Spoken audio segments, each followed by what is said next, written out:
G'day viewers, and welcome back to part 2 of the Blokesworld Chariot GP. That's right, if you missed last week's episode, we got to catch up with Shane, the president of the Australian Chariot Racing Association. As well as that, we caught up with Matty Moore from FTMC and Luke with his awesome little Quadzilla. This week we've got the front runners of the Australian chariot racing scene. First up, John FOTI and his awesome Hyundai XL. That's right, I said Hyundai XL. We'll also catch up with the current world champion, Ron Peed, and his awesome bit of German engineering. As well as that, we'll head up to Queensland Moto Park and check out Dust Hustle. So it's fair to say that today's episode of Blokesworld is all about don't buy it, build it. Let's head to WA.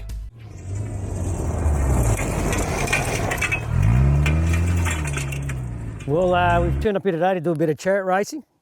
Yeah, we're going to give it a go and see how we go. It's first year we've come in this year, so we'll see how we do. Yeah,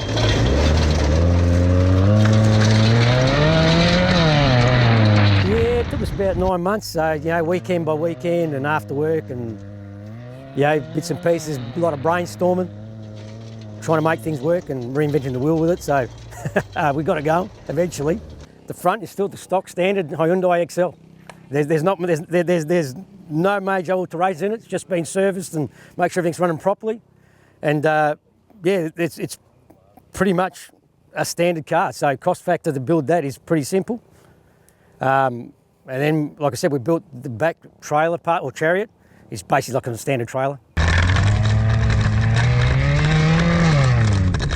Well, the power and the steering for the back, that's where the challenge part is.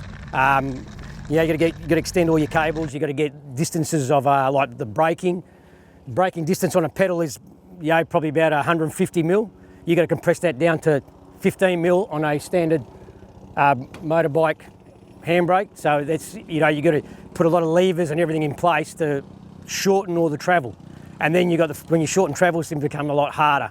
So it's a lot of mucking around to get it to work comfortably. Well, basically, yeah, just like a standard chariot. Oh, well, standard chariot. It is, it's the boot of the car. It's yeah. the boot of the car. Yeah, it's the boot of the car.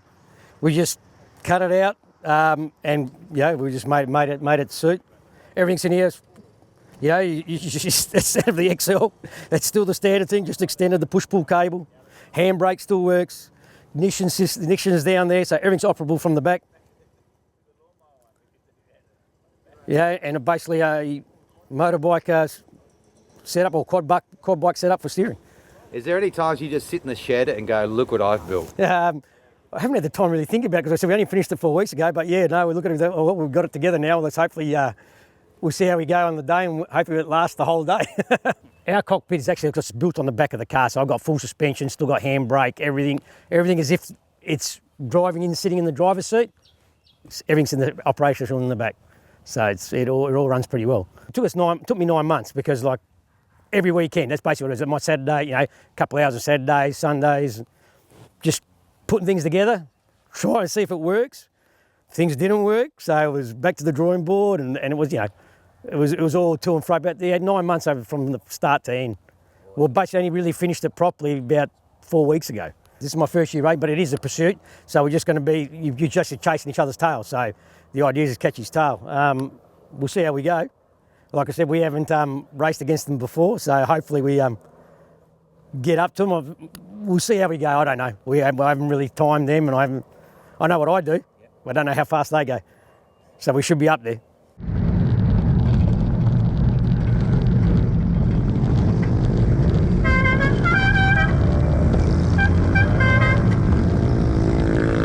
What does your wife and your kids think about your chariot? Bloody mad. I had a few, you know, did a bit of quad bike riding before. You had a couple of accidents, you know, so, you know, they think this is probably the next one. I'm going to try and kill myself doing it, but, you know, we'll give it a go. No, it's pretty safe. It's not a big track, so I don't think we're going to get to huge speeds. Well, the base of the track is, mate, is Bristol tiles, mate. So we're racing on what we used to put on roofs. Yeah, so yeah, we'll see how it goes. It actually doesn't cost much at all. I mean, doing it this way, depending on what vehicle you use to pull it, it's basically all your own work. If you're handy, you know how to use a welder, and you're pretty handy, the cost factor is very low, very low. This build here is only $2,500, complete build. And that's buying the car to everything. but there's a lot of hours in there. I hope we do kick it off and get a few more people interested. Anyone's interested to come in, do it. No, they're going to give us a call. I'll even help them with advice on what to do and how to build it. Yeah, people out there, if you think this is great fun and you want to get involved in it and give it a go, come down or ring us up, get in contact with us. You know, you want to build something new, you can build anything you like. You know, your imagination is unlimited. So yeah, come in, give it a go, and if you need advice, you know, we can help you along the way.